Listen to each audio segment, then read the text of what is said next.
네, 반갑습니다. 한국경제TV 1호 전문가 홀짝 박사 김무석입니다. 자, 미래주가 예측과 신주도주 발굴법이란 주제로 스페셜 TV 강연에 함께하고 있습니다. 어느덧 7번째 시간인데요. 자, 이번 강좌를 통해서 이 미래주가를 예측하는 방법, 자, 이러한 예측력을 바탕으로 해서 이 투자하는 방법과 매매하는 방법에 대해서 설명을 드리고 있는데요. 여러분들 참 힘든 시장입니다만은 투자하시는데 또 매매하시는데 많은 도움이 되었으면 좋겠습니다. 자, 오늘은 그 7번째 시간으로요. 산업에 대한 이해를 좀 돕고요. 이 산업별 적정 PER에 대해서 좀 소개를 드릴까 하는데요.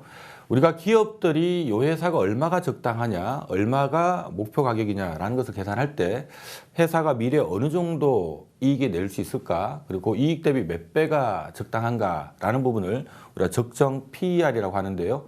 이 산업마다 이 적정 PER이 좀 달라요.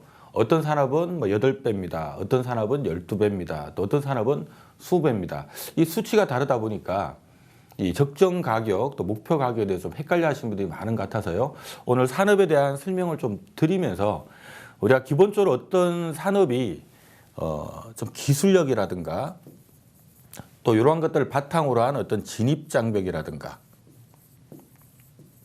자, 여기다가 또 미래의 어떤 성장에 대한 기대치까지 자, 이런 것들까지 많이 붙는다면 우리가 기본적으로 예를 들어서 통상적으로 상장되어 있는 기업들이 회사가 벌어들인 이익 대비 한 10배 정도가 적당하다라는 게 기본적인 평균치라면 이런 부분의 능력치가 조금 더 있는 기업들은 요거보다 조금 더 위를 줄 수가 있겠고요.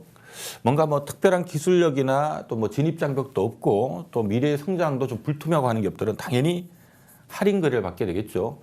이번 시간에는 우리가 산업이 이런 부분이 어느 정도 수준이 되는가라는 부분을 좀 이해를 해서 이 산업은 일반적으로 좀 할증을 받는 산업인지 할인을 받는 산업인지 또 어느 정도 수준에서 보통 할증 할인을 받는지 이 부분을 여러분들께 좀 소개하는 시간으로 함께 하고자 합니다. 좀 어려운 내용이 될 수가 있는데요. 편안하게 들으시면서 이해하는 데 포커스를 맞추시면 좋을 것 같습니다. 자, 먼저 첫 번째 반도체부터 오늘은 출발할까 합니다. 자, 반도체는 상당히 좀 중요한 산업이죠. 대한민국 주식시장의 시가총액 1등이 삼성전자, 2등이 원래 SK 하이닉스였는데 지금 이제 LG 에너지 솔루션이 상장을 하면서 3등으로 좀 밀려있긴 합니다만은 어쨌든 코스피를 구성하고 있는 시가총액 상단에 지금 삼성전자와 SK 하이닉스가 포진이 되어 있고요. 이들 기업들 외에도 지금 반도체 관련된 소재나 부품 장비단들이 국내 주식시장에는 좀 많이 상장이 되어 있습니다. 이 반도체 산업에 대한 이해를 하겠다라는 부분은 결과적으로 시장을 보는데도 상당히 좀 도움이 됩니다라는 얘기 먼저 좀 드리겠고요. 자, 반도체가 뭐냐? 자, 우리 반도체 산업의 밸류 체인을 잠깐 보면은요. 일반적으로 이제 IDM 업체, 이 종합 반도체 회사가 있고요. 이 설계부터 판매까지 총괄하는 일을 하는데요. 대한민국으로 대표적으로 본다면 삼성전자나 SK 하이닉스, 미국에서 마이크론 같은 회사를 들 수가 있습니다. 자, 그 외에는 이제 설계만 전문적으로 하는 업체를 우리가 팹리스트라고 하고요. 그 다음에 이제 위탁 생산, 제조를 또 전문적으로 하는 업체를 우리가 파운드리라고 하죠. 대만의 TSMC가 지금 글로벌 파운드리 1위 사업자고요. 이 삼성전자가 메모리 반도체로 돈을 많이 벌어서 지금 이제 비메모리 쪽, 특히 파운드리 쪽에 많이 투자를 하고 있는데요. 앞으로 이제 삼성전자는 지금은 아직 TSMC하고 격차가 많이 납니다만은 계속적으로 파운드리 쪽에 투자를 해서 앞으로 글로벌 이 TSMC를 한번 1위 사업자인 TSMC를 따라잡아 보겠다. 물론 당장 따라잡기는 거의 불가능한 상황입니다만은 좀 따라잡아 보겠다라는 그러한 포부를 갖고 있고요. 국내 상장 기업들 중에 이 DB 하이텍도 대표적인 파운드리 업체다라고 기억하시면 됩니다. 자, 그 외에 이제 패키징 업체들이 있고요. 주로 이제 패키징을 하고 또 테스트를 하고 하는 업체들 얘기하는데요. 국내로 따진다면 네페스나 하이나 마이크론 이런 회사들을 들 수가 있겠네요. 자, 이 반도체 산업은 크게 두 가지로 나눕니다. 이 메모리 반도체를 생산하는 기업과 이 비메모리 반도체를 생산하는 기업이 있는데요. 일반적으로 이제 메모리 반도체는 글로벌 시장 전체로 놓고 본다면 한 20, 30% 정도의 비중을 차지하고요. 비메모리 반도체 산업이 한 7, 80% 압도적으로 많은 비중을 차지하고 있고요. 지금 대한민국의 삼성전자나 SK 하이닉스는 이쪽에 지금 사업이 집중이 되어 있다라고 보시면 될 것 같습니다. 자, 시장 점유율을 한번 보면요. 앞서 얘기했던 것처럼 메모리 반도체 쪽은 전 세계 반도체 캐파 안에서 한 25% 정도, 비메모리가 전 세계 반도체 캐파 안에 한 75% 정도가 되고요. 이 메모리 쪽은 지금 보면 삼성전자가 41%, SK 하이닉스가 28%, 미국의 마이크론이 25%에서 사실은 삼성전자, SK 하이닉스, 미국의 마이크론이 글로벌 시장 점유율 거의 95% 정도를 하고 있다. 거의 독과점이다라고 보시면 될 것 같고요.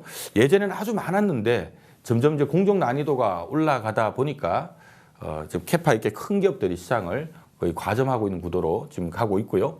한편 이제 낸드 시장, 비메모리 시장 같은 경우, 비메모리 반도체 같은 경우는 지금 뭐 삼성전자도 있고요, 여타 업체들까지 고르게 지금 지금 포진되어 있는 이런 모습들을 볼 수가 있습니다. 자, 기타 뭐 수요처별 비중이나 뭐 이런 것들은 오늘 제가 산업 공부하는 시간은 아니니까 이렇게 일단 참조를 하시고요. 자, 여기서 잠깐 헷갈릴 수 있는 부분이 있어서 당시 한번 말씀드리겠는데요. 자, 요 메모리 반도체가 전 세계 반도체 캐파의 한 20에서 30% 차지한다라고 말씀드렸고요. 이 메모리 반도체 안에 D램도 있고요, SRAM도 있고, 뭐 플래시도 있고, 플래시 메모리 안에 보면 낸드 플래시 이런 것들이 있습니다. 그러니까 D램과 낸드는 요 메모리 시장 안에 있는 거다라고 생각하시면 됩니다. 요 비메모리하고는 좀 별개의 개념이고요. 제가 좀 전에 설명을 잘못해서 다시 한번 보내드렸는데, 요 메모리 반도체, 대한민국 시장에 상장되어 있는 반도체 업체들은 뭐 비메모리도 삼성전자가 비메모리도 하긴 합니다만은 아직 이쪽은 캐파가 얼마 안 되고요. 주로 이쪽에 좀 치우쳐져 있고요. 메모리 반도체 가장 대표적인 게 이제 D램과 낸드 플래시인데, 지금 D램 쪽은 삼성, SK 하이닉스, 마이크론이 글로벌 시장 점유율 95%를 가점을 하고 있고요. 역시 메모리 반도체 안에 낸드 플래시 시장 캐파는 삼성이 한 33% 해서 여타 업체들까지 이렇게 구성이 되어 있다라고 보시면 될 것 같습니다. 자, 이제 중요한 부분은 이 반도체 산업이 성장을 할 수 있느냐라는 부분인데요.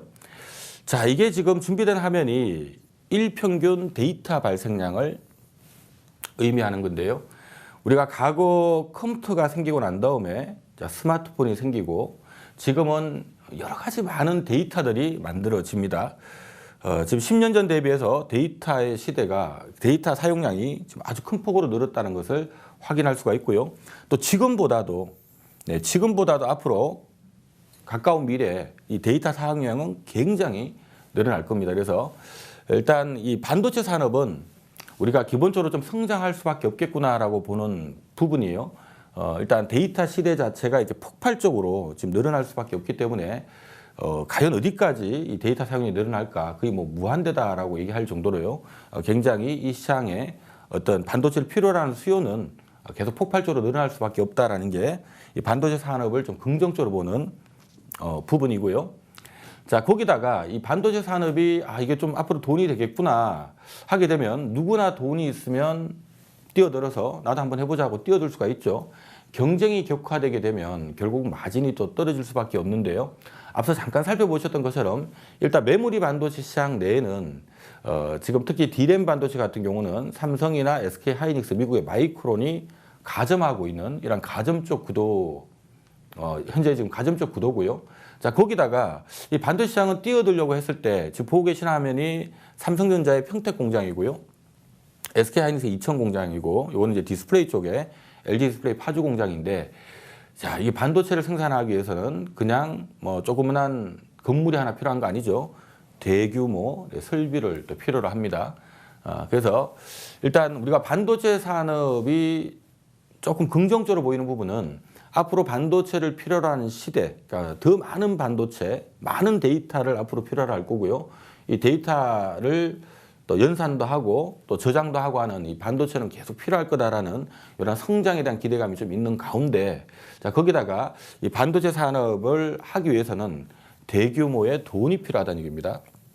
그래서 누가 함부로 쉽게 뛰어들기가, 돈만 가지고 있다고 쉽게 뛰어들기도 힘들지만 또 돈이 없으면 또 뛰어들 수도 없는 이러한 과점적 시장이다라는 부분이고요.